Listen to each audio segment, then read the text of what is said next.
ಕೃಷಿ ವಿಶ್ವವಿದ್ಯಾನಿಲಯದ ಈ ಒಂದು ಆವರಣದಲ್ಲಿ ಪರಮ ಪೂಜ್ಯ ಚುಂಚನಗಿರಿ ಕ್ಷೇತ್ರದ ಡಾಕ್ಟರ್ ನಿರ್ಮಲಾನಂದನಾಥ ಸ್ವಾಮೀಜಿಯವರ ದಿವ್ಯ ಸಾನ್ನಿಧ್ಯದಲ್ಲಿ ಕೇಂದ್ರದ ಮಂತ್ರಿಗಳಾಗಿ ಹಲವಾರು ಇಲಾಖೆಗಳನ್ನು ಕಳೆದ 15 ವರ್ಷಗಳಲ್ಲಿ ದೇಶದ ಅಭಿವೃದ್ಧಿಗೆ ನಿರ್ವಹಣೆ ಮಾಡಿರ್ತಕ್ಕಂಥ ಅವರ್ dynamic minister. I am watching in the cabinet every day, every week. Prime Minister has given him several directions to solve several problems. I congratulate him and my personal regards to Mansukh Mandaviya ji for my request. He immediately taken the decision to allot Khelo India program in Mandya district. For that reason only, I have to express my regards in front of my brothers and sisters of Mandya. Today I invited him to participate in the Foundation Stone program. With several political activities, he ultimately agreed to come here and put the foundation stone for this program. For that I am very grateful to him. Even as a medical education and chemical fertilizer department, when he was given the responsibility, he has done good work to the country, to the farming community. ಇವತ್ತು ನಾನು ಬರಬೇಕಾದರೆ ಅವ್ರು ಹೇಳ್ತಾ ಇದ್ರು, ಕರ್ನಾಟಕದಲ್ಲಿರ್ತಕ್ಕಂಥ ಒಕ್ಕಲಿಗ ಸಮಾಜ, ಗುಜರಾತ್ನಲ್ಲಿರ್ತಕ್ಕಂಥ ಪಟೇಲ್ ಸಮಾಜ, ನಾವೆಲ್ಲ ಒಂದೇ ಸಮಾಜ, ಒಂದೇ ಜಾತಿಗೆ ಸೇರಿರ್ತಕ್ಕಂಥವ್ರು ಅಂತಕ್ಕಂಥದ್ದನ್ನು ನನ್ನ ಜೊತೆಯಲ್ಲಿ ಅವರ ಭಾವನೆಗಳನ್ನೇ ಹಂಚ್ಕೊಂಡ್ರು. ಅದು ನಿಜಕ್ಕೂ ಅವರಲ್ಲಿರ್ತಕ್ಕಂಥ ರೈತ ಸಮುದಾಯ, ನಾವು ಒಕ್ಕಲಿಗರು ಅಂದರೆ ರೈತ ಸಮುದಾಯ ಅಂತಕ್ಕಂಥದ್ದನ್ನು ನಾವು ನೆನೆಸ್ಕೋತೀವಿ. ಗುಜರಾತ್ನಲ್ಲಿ ಪಟೇಲ್ ಸಮಾಜ ಏನಿದೆ, ಕರ್ನಾಟಕದಲ್ಲಿರ್ತಕ್ಕಂಥ ಒಕ್ಕಲಿಗ ಸಮಾಜ, ಗುಜರಾತ್ನ ಪಟೇಲ್ ಸಮಾಜ ಎರಡೂ ಒಂದೇ ಜಾತಿಗೆ ಸಂಬಂಧಪಟ್ಟಂಥದ್ದು ಅಂತಕ್ಕಂಥದ್ದು ನಿಮ್ಮ ಗಮನಕ್ಕೆ ಪ್ರಥಮವಾಗಿ ತರ್ತಾ, ಬಹುಶಃ ಆ ಒಂದು ಭಾವನಾತ್ಮಕ ಸಂಬಂಧದಲ್ಲೇ ಇವತ್ತಿನ ಈ ಕಾರ್ಯಕ್ರಮದಲ್ಲಿ ಅವರು ಭಾಗವಹಿಸಿದ್ದಾರೆ, ಮನಸ್ಸು ತುಂಬಿ ಮಾತನಾಡಿದ್ದಾರೆ. ಈ ಸಭೆಯಲ್ಲಿ ನೀವು ಸಹ ಅವರ ಭಾವನೆಗಳನ್ನು ಇಂಗ್ಲೀಷ್ನ ಭಾಷೆಯಲ್ಲಿ ಮಾತನಾಡಿದ್ರು ಸಮಚಿತ್ತವಾಗಿ ಕೇಳಿದ್ದೀರಿ, ಮುಕ್ತವಾಗಿ. ಇವತ್ತಿನ ಈ ಒಂದು ಕಾರ್ಯಕ್ರಮದ ವೇದಿಕೆ ಮೇಲೆ ಹಲವಾರು ನಮ್ಮ ಕಂಪನಿಗಳ ಮಾಲೀಕರೇನಿದ್ದಾರೆ, ಅಲ್ಲಿ ಕೆಲಸ ಮಾಡ್ತಕ್ಕಂಥ CEO ಅವರೆಲ್ಲ ಈ ವೇದಿಕೆ ಮೇಲಿದ್ದಾರೆ. ವಿಶೇಷವಾಗಿ ನನ್ನ ಇಲಾಖೆಗೆ ಸೇರಿರ್ತಕ್ಕಂಥ ಸ್ಟೀಲ್ ಅಥಾರಿಟಿ ಆಫ್ ಇಂಡಿಯಾ, ನಮ್ಮ TVS ಕಂಪನಿಯ CEOಗಳು, ಇನ್ಫೋಸಿಸ್ ಕಂಪನಿಯ CEOಗಳಿರ್ಬೋದು, ಜವಾಬ್ದಾರಿ ಸ್ಥಾನದಲ್ಲಿರ್ತಕ್ಕಂಥವರು, ನಮ್ಮ HMTಯ CMD ಇರ್ಬೋದು, ನಮ್ಮ ಹಿಂದೂಜಾ ಕಂಪನಿಯ ವ್ಯಕ್ತಿಗಳಿರ್ಬೋದು, ಹೀಗೆ ಹಲವಾರು ನಾಡಿನಲ್ಲಿ ಹಲವಾರು ರೀತಿಯ ಸೇವೆಯನ್ನು ಸಲ್ಲಿಸ್ತಾ ಇರತಕ್ಕಂಥ ಪ್ರಮುಖರಿಗೆ ಸನ್ಮಾನವನ್ನು ಸಹ ಈ ವೇದಿಕೆ ಮೇಲೆ ಮಾಡಲಿಕ್ಕೆ ಕಾರಣ, ಅಲ್ಲಿ ನನಗೆ ಭಾಳ ಅತ್ಯಂತ ಪ್ರಿಯವಾಗಿರ್ತಕ್ಕಂಥವ್ರು ಸುಮಾರು 380ಕ್ಕೂ ಹೆಚ್ಚಿನ ನನ್ನ ವಿಕಲಚೇತನ ಅಣ್ಣ ತಮ್ಮಂದರೇನಿದ್ದಾರೆ, ಕಳೆದ 1 ವರ್ಷದಿಂದ ನನಗೆ ಪ್ರತಿನಿತ್ಯ ಅರ್ಜಿಗಳನ್ನು ಕೊಡ್ತಾನೇ ಇದ್ದರು, ಈ ಟ್ರೈಸೈಕಲ್ಗಳು ಬೇಕು ಅಂತ ಹೇಳಿ. ಆ ಹಿನ್ನೆಲೆಯಲ್ಲಿ ಈ ಒಂದು ಕಾರ್ಯಕ್ರಮದ ಜೊತೆಗೆ ಎಲೆಕ್ಟ್ರಿಕ್ ವೆಹಿಕಲ್ಗಳನ್ನು ಬಹುಶಃ ಸುಮಾರು ಒಂದೊಂದು ವೆಹಿಕಲ್ಗೆ 1.5 ಲಕ್ಷ ರೂಪಾಯಿಗಳಾಗುತ್ತೆ. 380 ಜನಕ್ಕೆ ಇವತ್ತು ನಾವು ನೀಡ್ತಾ ಇದ್ದೇವೆ. ಅದಕ್ಕೆ ಟಿ ವಿ ಎಸ್ ಕಂಪನಿ ಪ್ರಮುಖವಾಗಿ ನಮ್ಮ ಒಂದು ಮನವಿಗೆ ಕೈ ಜೋಡಿಸಿದ್ದಾರೆ ಅಂತಕ್ಕಂಥದ್ದನ್ನು ಅವರಿಗೆ ಅಭಿನಂದನೆ ಸಲ್ಲಿಸಲಿಕ್ಕೆ ಬಯಸ್ತಾ ಇದ್ದೇನೆ. ಅದೇ ರೀತಿಯಲ್ಲಿ ಮಂಡ್ಯದ ಸುಮಾರು 600 ಶಾಲೆಗಳಿಗೆ ಕಂಪ್ಯೂಟರ್ಗಳನ್ನು ಕೊಡ್ತಕ್ಕಂಥ ನಿರ್ಧಾರ ಏನು ಮಾಡಿದ್ದಾರೆ ನಮ್ಮ ಇನ್ಫೋಸಿಸ್ ಕಂಪನಿ, ಆ ಟ್ರಸ್ಟ್ನ ಮುಖಾಂತರ ಅವ್ರಿಗೂ ನನ್ನ ಅಭಿನಂದನೆಗಳನ್ನು ಪ್ರಥಮವಾಗಿ ಸಲ್ಲಿಸಲಿಕ್ಕೆ ಬಯಸ್ತಾ ಇದ್ದೇನೆ. ಈ ಒಂದು ಕಾರ್ಯಕ್ರಮಕ್ಕೆ ಯಶಸ್ಸನ್ನು ತರ್ತಕ್ಕಂಥ ನಿಟ್ಟಿನಲ್ಲಿ ನನ್ನ ಎಲ್ಲ ಆತ್ಮೀಯ ಸ್ನೇಹಿತರುಗಳು ಪುಟ್ಟರಾಜು ಅವರು, ತಮ್ಮಣ್ಣ ಅವರು, ಮಂಜು ಅವರು, ಅಲ್ಲಿಂದ ರಾಮಚಂದ್ರ ಅವರು, ಸುರೇಶ್ ಗೌಡರು, ಅಂದಾನಿ ಅವರು, ಇವರೆಲ್ಲರೂ ಬಹುಶಃ ನಿಮಗೆ ಸ್ವಲ್ಪ ತೊಂದರೆ ಕೊಟ್ಟಿದ್ದಾರೆ ಇವತ್ತು. ಆದರೆ ಅದನ್ನು ತೊಂದರೆ ಅಂದ್ಕೊಳ್ಳೋದು ಬೇಡ. ನಾನು ನಿಮ್ಮ ಜೊತೆಯಲ್ಲಿ ಕೆಲವು ನನ್ನ ಭಾವನೆಗಳನ್ನು ವ್ಯಕ್ತಪಡಿಸ್ತಕ್ಕಂಥದ್ದಕ್ಕೆ ಅವರು ನಿಮ್ಮಗಳನ್ನು ಈ ಒಂದು ಸಮಾರಂಭಕ್ಕೆ ಆಹ್ವಾನ ಕೊಟ್ಟಿದ್ದಾರೆ. ಪುಟ್ಟರಾಜವರು ಮಾತನಾಡಬೇಕಾದರೆ ಒಂದು ಮಾತು ಹೇಳೋದು, ನಾನು ಪ್ರಥಮವಾಗಿ ನಿಮ್ಮೆಲ್ಲರಿಗೆ ಮುಂದಿನ ವಾರ ಬರ್ತಕ್ಕಂಥ ಯುಗಾದಿ ಹಬ್ಬದ ಶುಭಾಶಯಗಳನ್ನು ಕೋರ್ತಾ, ಈ ವರ್ಷ ಯಾವುದೇ ರೀತಿಯಲ್ಲಿ ನಮ್ಮ ರೈತ ಬಂಧುಗಳಿಗೆ ಅವರ ಕೃಷಿ ಚಟುವಟಿಕೆಗಳಿಗೆ ಸಮಸ್ಯೆಗಳಿಲ್ಲದೆ ಸಮೃದ್ಧಿಯಾಗಿ ನಮ್ಮ ರೈತರು ಬದುಕಬೇಕು ಅಂತಕ್ಕಂಥ ಪ್ರಾರ್ಥನೆಯನ್ನು ಇವತ್ತು ತಾಯಿ ಚಾಮುಂಡೇಶ್ವರಿಗೆ ನಾನು ಪ್ರಾರ್ಥನೆಯನ್ನು ಸಲ್ಲಿಸಿ ಈ ಕಾರ್ಯಕ್ರಮವನ್ನು ತಾವೆಲ್ಲ ಏನಿವತ್ತು ಯಶಸ್ಸುಗೊಳಿಸಿದ್ದೀರಿ, ಎಲ್ಲ ನನ್ನ ತಂದೆ ತಾಯಂದಿರು, ಎಲ್ಲ ನನ್ನ ಸಹೋದರ ಸಹೋದರಿಯರಿಗೆ ನನ್ನ ಗೌರವಪೂರ್ವಕವಾದ ವಂದನೆಗಳನ್ನು ಸಲ್ಲಿಸಲಿಕ್ಕೆ ಬಯಸ್ತಾ ಇದ್ದೇನೆ. ಸಾರಾ ಮಹೇಶ್ ಅವರ ಹೆಸರನ್ನು ಮರೆತೆ ಸಾರಾ ಮಹೇಶ್ ಅವರು ಸಹ ಈ ಒಂದು ಕಾರ್ಯಕ್ರಮದಲ್ಲಿ ಇದ್ದಾರೆ. ಇವತ್ತಿನ ಈ ಒಂದು ಕಾರ್ಯಕ್ರಮದ ಪ್ರಮುಖವಾದಂಥ ವ್ಯಕ್ತಿ ನಮ್ಮ ಕೇಂದ್ರ ಸಚಿವರು, ನನ್ನ ಆತ್ಮೀಯರೇನಿದ್ದಾರೆ, ಅವರ ಒಂದು ಖೇಲೋ ಇಂಡಿಯಾ ಯೋಜನೆ ಬಹುಶಃ ಅವರ ನೇತೃತ್ವದಲ್ಲಿ ಇಡೀ ದೇಶದಲ್ಲಿ ಯುವಶಕ್ತಿಗೆ ಶಕ್ತಿಯನ್ನು ತುಂಬಬೇಕು ಅಂತಕ್ಕಂಥದ್ದು ಈ ಒಂದು ಯುವಜನ ಇಲಾಖೆಯಲ್ಲಿ ಅವರ ಕಾರ್ಯ ಏನು ನಡೀತಾ ಇದೆ. ಇಡೀ ದೇಶದಲ್ಲಿ ಇವತ್ತು ನಮ್ಮ ಯುವಕರಿಗೆ ಕ್ರೀಡೆಗಳಲ್ಲಿ ಪ್ರೋತ್ಸಾಹವನ್ನು ತುಂಬಬೇಕು ಅಂತಕ್ಕಂಥ ನಿಟ್ಟಿನಲ್ಲಿ ದೇಶದ ಗೌರವಾನ್ವಿತ ಪ್ರಧಾನಮಂತ್ರಿಗಳಾಗಿರ್ತಕ್ಕಂಥ ನರೇಂದ್ರ ಮೋದಿಯವರು ಕೊಟ್ಟಿರ್ತಕ್ಕಂಥ ಸೂಚನೆಗಳನ್ನು ಅತ್ಯಂತ ಯಶಸ್ವಿಯಾಗಿ ದೇಶದ ಯುವಕರಿಗೆ ಕೊಡ್ತಾ ಇದ್ದಾರೆ. ಇವತ್ತು ಬಹುಶಃ ಕರ್ನಾಟಕಕ್ಕೆ ಅವರು ಈ ಕಾರ್ಯಕ್ರಮದಲ್ಲಿ ಭಾಗವಹಿಸಿರ್ಬೋದು, ಆದರೆ ಪ್ರತಿಯೊಂದು ಸಂದರ್ಭದಲ್ಲಿ ಉತ್ತರ ಇಂಡಿಯಾದ ಹಲವಾರು ಭಾಗದಲ್ಲಿ ಅವರ ಒಂದು ವೈಯಕ್ತಿಕವಾದಂಥ ಪ್ರೋತ್ಸಾಹವನ್ನು ಯುವಕರಿಗೆ ಕೊಡ್ತಕ್ಕಂಥ ಜವಾಬ್ದಾರಿಯನ್ನು ನಿರ್ವಹಣೆಯನ್ನು ಮಾಡ್ತಾ ಇದ್ದಾರೆ. ನಿಜಕ್ಕೂ ಅಭಿನಂದನೀಯವಾದಂಥ ಕೆಲಸವನ್ನು ಮಾಡ್ತಾ ಇದ್ದಾರೆ.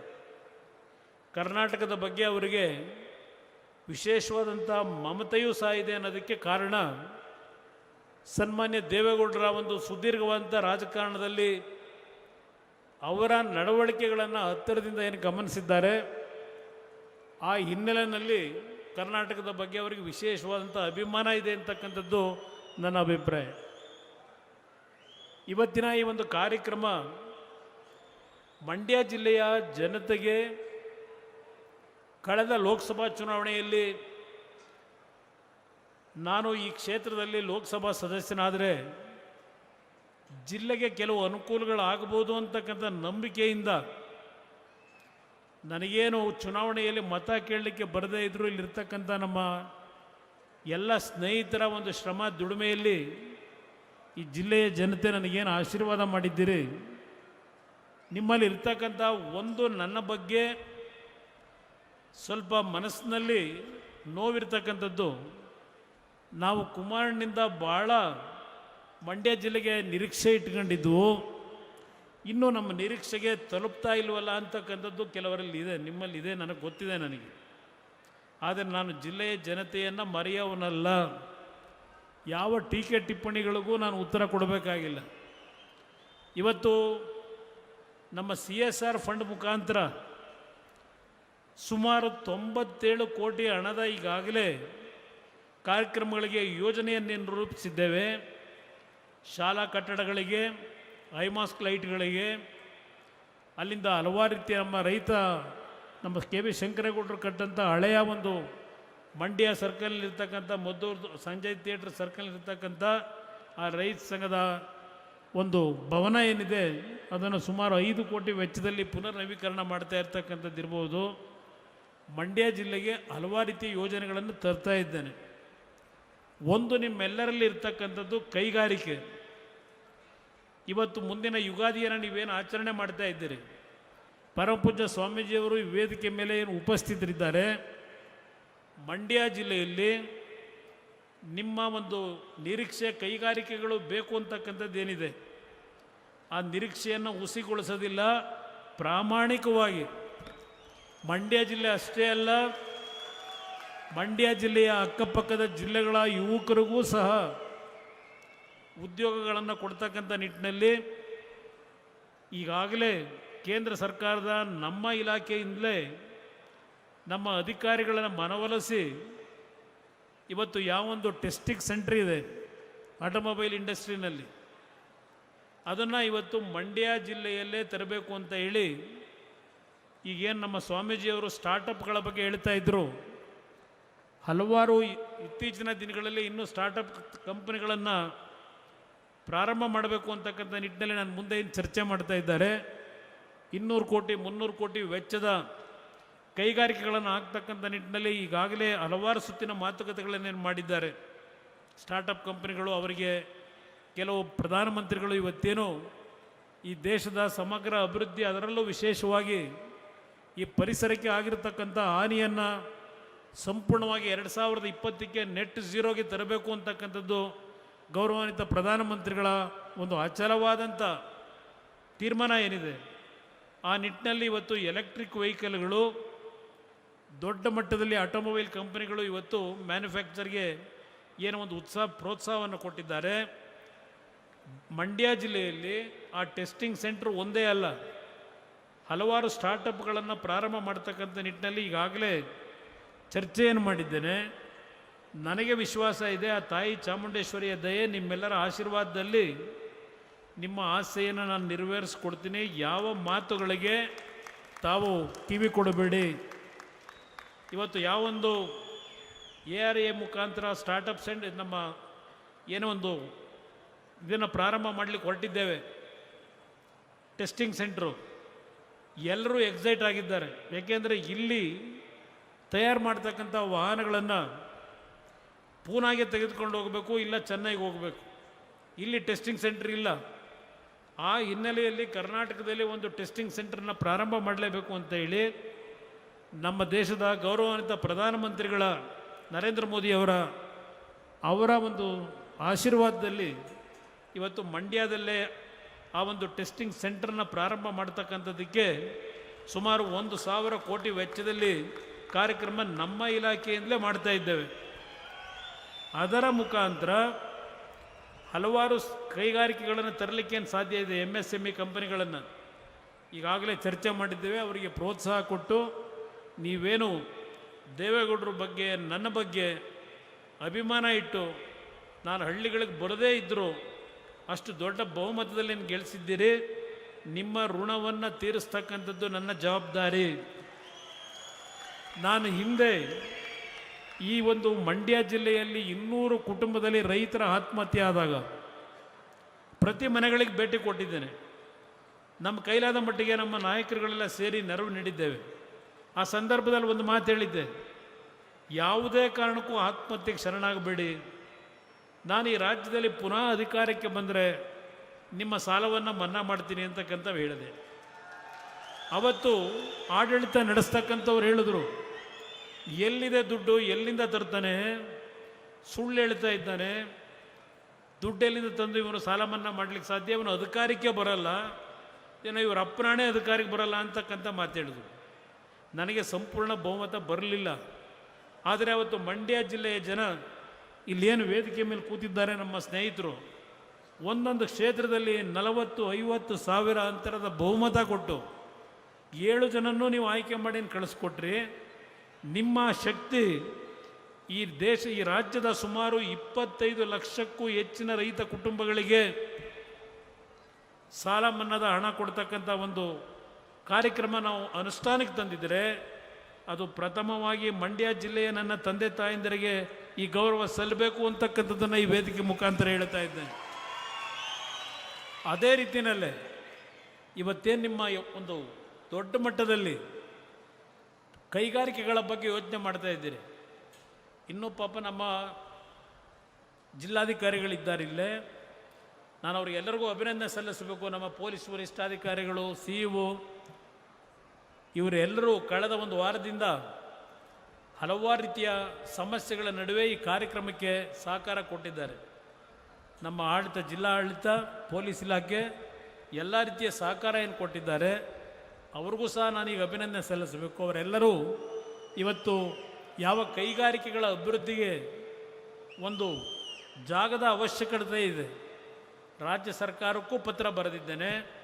ಮುಖ್ಯಮಂತ್ರಿಗಳವರ ಬಜೆಟ್ನಲ್ಲಿ ಹೇಳಿದ್ದಾರೆ, ಮಂಡ್ಯದಲ್ಲಿ 100 ಎಕರೆ ಭೂಮಿಯನ್ನು ಕೈಗಾರಿಕೆ ಅಭಿವೃದ್ಧಿಗೆ ಕೊಡ್ತೀವಿ ಅಂತ ಘೋಷಣೆ ಮಾಡಿದ್ದಾರೆ ಪುಸ್ತಕದಲ್ಲಿ, ಬಜೆಟ್ ಪುಸ್ತಕದಲ್ಲಿ.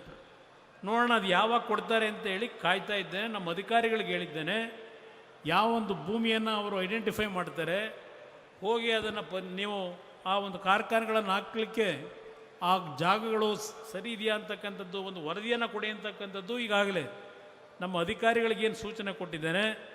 ಇವತ್ತಿನ ಈ ಒಂದು ಸಭೆಯಲ್ಲಿ, ಈ ಸಭೆಯನ್ನು ಏನು ನಾನೇನು ಬಂದು ಇಲ್ಲಿ ಪ್ರತಿನಿತ್ಯ ಇರಲಿಲ್ಲ, ನೀವೇ ಎಲ್ಲ ಈ ಜವಾಬ್ದಾರಿಯನ್ನು ತಗೊಂಡು ಇಂಥ ಒಂದು ದೊಡ್ಡ ಸಭೆಯನ್ನು ಮಾಡಿದ್ದೀರಿ. ಇವತ್ತು ನಿಮಗೆ ನಿಜಕ್ಕೂ ನನ್ನ ಹೃದಯಪೂರ್ವಕವಾದಂಥ ಕೃತಜ್ಞತೆಗಳನ್ನು ಸಲ್ಲಿಸ್ತಕ್ಕಂಥದ್ದು ನನ್ನ ಕರ್ತವ್ಯ. ನಾನು ಒಂದು ಮಾತು ಇವತ್ತೇನು ನಮ್ಮ ಪರಮ ಪೂಜ್ಯರ ಸನ್ನಿಧಾನದಲ್ಲಿ ಹೇಳಿದ್ದೇನೆ, ಮಂಡ್ಯ ಜಿಲ್ಲೆಗೆ ನನಗೆ ಧೈರ್ಯ ಇದೆ, ನಿಮ್ಮ ಆಸೆ ನೆರವೇರಿಸ್ಕೊಡ್ತೀನಿ. ನಿಮ್ಮ ಹೃದಯದಲ್ಲಿ ಶಾಶ್ವತವಾಗಿ ಕುಮಾರಣ್ಣ ಅಂತಕ್ಕಂಥದ್ದನ್ನು ನೆಲೆಯೂರ್ತಕ್ಕಂಥ ರೀತಿಯಲ್ಲಿ ನಿಮ್ಮ ಒಂದು ನಿರೀಕ್ಷೆಗಳನ್ನು ಮುಟ್ಟುತ್ತೇನೆ ಅಂತಕ್ಕಂಥ ನಂಬಿಕೆ ನನಗಿದೆ. ಇವತ್ತಿನ ಕಾರ್ಯಕ್ರಮದಲ್ಲಿ ತಾವೆಲ್ಲ ಏನು ಬಂದಿದ್ದೀರಿ, ಪುಟ್ಟರಾಜಣ್ಣವರು, ನಮ್ಮ ಸ್ನೇಹಿತರು ಎಲ್ಲರೂ ಇವತ್ತು ಯುಗಾದಿಯ ಹಬ್ಬವನ್ನು ಮುಂದಿನ ದಿನಗಳಲ್ಲಿ ಆಚರಣೆ ಮಾಡ್ತೀರಿ. ಉತ್ತಮವಾದಂಥ ರೀತಿಯ ಒಂದು ಒಬ್ಬಟ್ಟಿನ ಊಟ, ನಮ್ಮ ಹಳ್ಳಿಯ ಊಟ, ಅದನ್ನು ಎಲ್ಲರೂ ಮಾಡಬೇಕು ಅಂತಕ್ಕಂಥದ್ದು ಅವರೆಲ್ಲರ ಆಸೆ ಏನಿದೆ. ಆ ಆಸೆಯ ಪ್ರಕಾರ ನೀವೆಲ್ಲರೂ ಊಟವನ್ನು ಮಾಡಿ ಹೊರಡಬೇಕು ಅಂತಕ್ಕಂಥದ್ದನ್ನು ಹೇಳಿ, ಈ ಒಂದು ಸಂದರ್ಭದಲ್ಲಿ ಪುನಃ ಇವತ್ತೇನು 15 ಕೋಟಿ ವೆಚ್ಚದಲ್ಲಿ ಮಾಡ್ತಾ ಇದ್ದೇವೆ, 14 ಕೋಟಿ ವೆಚ್ಚದಲ್ಲಿ, ಅದು ಸಣ್ಣ ಪ್ರಮಾಣದಲ್ಲಿ ಆಗೋದಿಲ್ಲ. ಮುಂದಿನ ದಿನಗಳಲ್ಲಿ ಹಲವಾರು ರೀತಿಯ ಒಂದು ಖೇಲೋ ಇಂಡಿಯಾದ ಕಾರ್ಯಕ್ರಮಗಳಿಗೆ CSR ಫಂಡ್ಗಳ ಮುಖಾಂತರ ಮಂಡ್ಯ ಜಿಲ್ಲೆ ಅಲ್ಲ, ಅಕ್ಕಪಕ್ಕದ ಜಿಲ್ಲೆಯಿಂದಲೂ ಯುವಕರು ಇಲ್ಲಿ ಬಂದು ಹಲವಾರು ರೀತಿಯ ಕ್ರೀಡೆಯಲ್ಲಿ ಪ್ರೋತ್ಸಾಹವನ್ನು ಪಡೆಯತಕ್ಕಂಥ ನಿಟ್ಟಿನಲ್ಲಿ ನಮ್ಮ ಮನ್ಸುಖ್ ಮಾಂಡಯ್ಯ ಅವರ ಒಂದು ಭಾವನೆ ಏನಿದೆ, ಇವತ್ತು ಯುವಕರು ಬೆಳಿಬೇಕು, ನಮ್ಮ ದೇಶದ ಕೀರ್ತಿಯನ್ನು ಎತ್ತಬೇಕು ಅಂತಕ್ಕಂಥದ್ದು. ಈಗಾಗಲೇ ನೀವು ನೋಡ್ತಾ ಇದ್ದೀರಿ, ಕ್ರಿಕೆಟ್ನ ಒಂದು ಕ್ರೀಡೆಯಲ್ಲಿ ಮಹಿಳಾ ಶಕ್ತಿ, ನಾರಿ ಶಕ್ತಿಯ ಒಂದು ವಿಶ್ವದಲ್ಲೇ ಖ್ಯಾತಿಯನ್ನು ಪಡಿತಾ ಇರತಕ್ಕಂಥ ನಿಟ್ಟಿನಲ್ಲಿ ವರ್ಲ್ಡ್ ರೆಕಾರ್ಡ್ ಏನು ಮಾಡ್ತಾ ಇದ್ದಾರೆ. ಇವತ್ತು ಮೊನ್ನೆ ನಡೆದಂಥ T20 ಕಪ್ನಲ್ಲೂ ಸಹ ನಮ್ಮ ಪುರುಷ ಕ್ರೀಡಾಪಟುಗಳು ಏನು ಕ್ರೀಡೆಯಲ್ಲಿ ಗೆದ್ದಿದ್ದಾರೆ ಕ್ರಿಕೆಟ್ನಲ್ಲಿ, ಮುಂದಿನ ದಿನಗಳಲ್ಲಿ ಅದು ಇನ್ನೂ ದೊಡ್ಡ ಮಟ್ಟದಲ್ಲಿ ಆಗಬೇಕು ಅಂತಕ್ಕಂಥದ್ದು ನಮ್ಮೆಲ್ಲರ ಆಶೆ ಏನಿದೆ. ಈ ಒಂದು ನಿಟ್ಟಿನಲ್ಲಿ ನಾವು ಕೆಲಸವನ್ನು ಮಾಡ್ತೇವೆ. ಅದ್ರ ಜೊತೆಗೆ ನಮ್ಮ ಪ್ರಮುಖವಾಗಿ ಮರೆತುಬಿಟ್ಟಿದ್ದೆ, ನಮ್ಮ VC ಅವರು, ನಾರಾಯಣ ಸ್ವಾಮಿ ಅವರು ಸಹ ಇವತ್ತಿನ ಈ ಯೋಜನೆಗೆ ಜಾಗ ಕೊಡ್ತಕ್ಕಂಥ ನಿರ್ಧಾರವನ್ನು ಅವರೇನು ಮಾಡಿದ್ದಾರೆ, ಅವ್ರಿಗೂ ನಾನು ವಿಶೇಷವಾಗಿ ಅಭಿನಂದನೆಗಳನ್ನು ಸಲ್ಲಿಸಿ ಪುನಃ ಮತ್ತೊಮ್ಮೆ ಕೊನೆಯದಾಗಿ ನಮ್ಮ ಮಾಂಡವ್ಯ ಅವರಿಗೆ ನನ್ನ ಹೃದಯ ತುಂಬಿದ ಅಭಿನಂದನೆಗಳು, ಕೃತಜ್ಞತೆಗಳು. ಇನ್ನೂ ಹಲವಾರು ಕಾರ್ಯಕ್ರಮಗಳಿಗೆ ಕರ್ನಾಟಕಕ್ಕೆ ಅವರು ಬರ್ತಕ್ಕಂಥ ನಿಟ್ಟಿನಲ್ಲಿ ಹಲವಾರು ಬಾರಿ ಅವರಿಗೆ ತೊಂದರೆಯನ್ನು ಕೊಡ್ತೀನಿ. I will going to trouble to him to call him and invite him to several place of Karnataka. Thank you very much. ಎಲ್ರಿಗೂ ನನ್ನ ವಂದನೆಗಳು, ಎಲ್ರಿಗೂ ಒಳ್ಳೆಯದಾಗಲಿ, ಶುಭಾಶಯಗಳು. ನ್ಯೂಸ್ ಫಸ್ಟ್, ನಿರ್ಭೀತಿಯಿಂದ ನಿಮ್ಮ ಪರವಾಗಿ.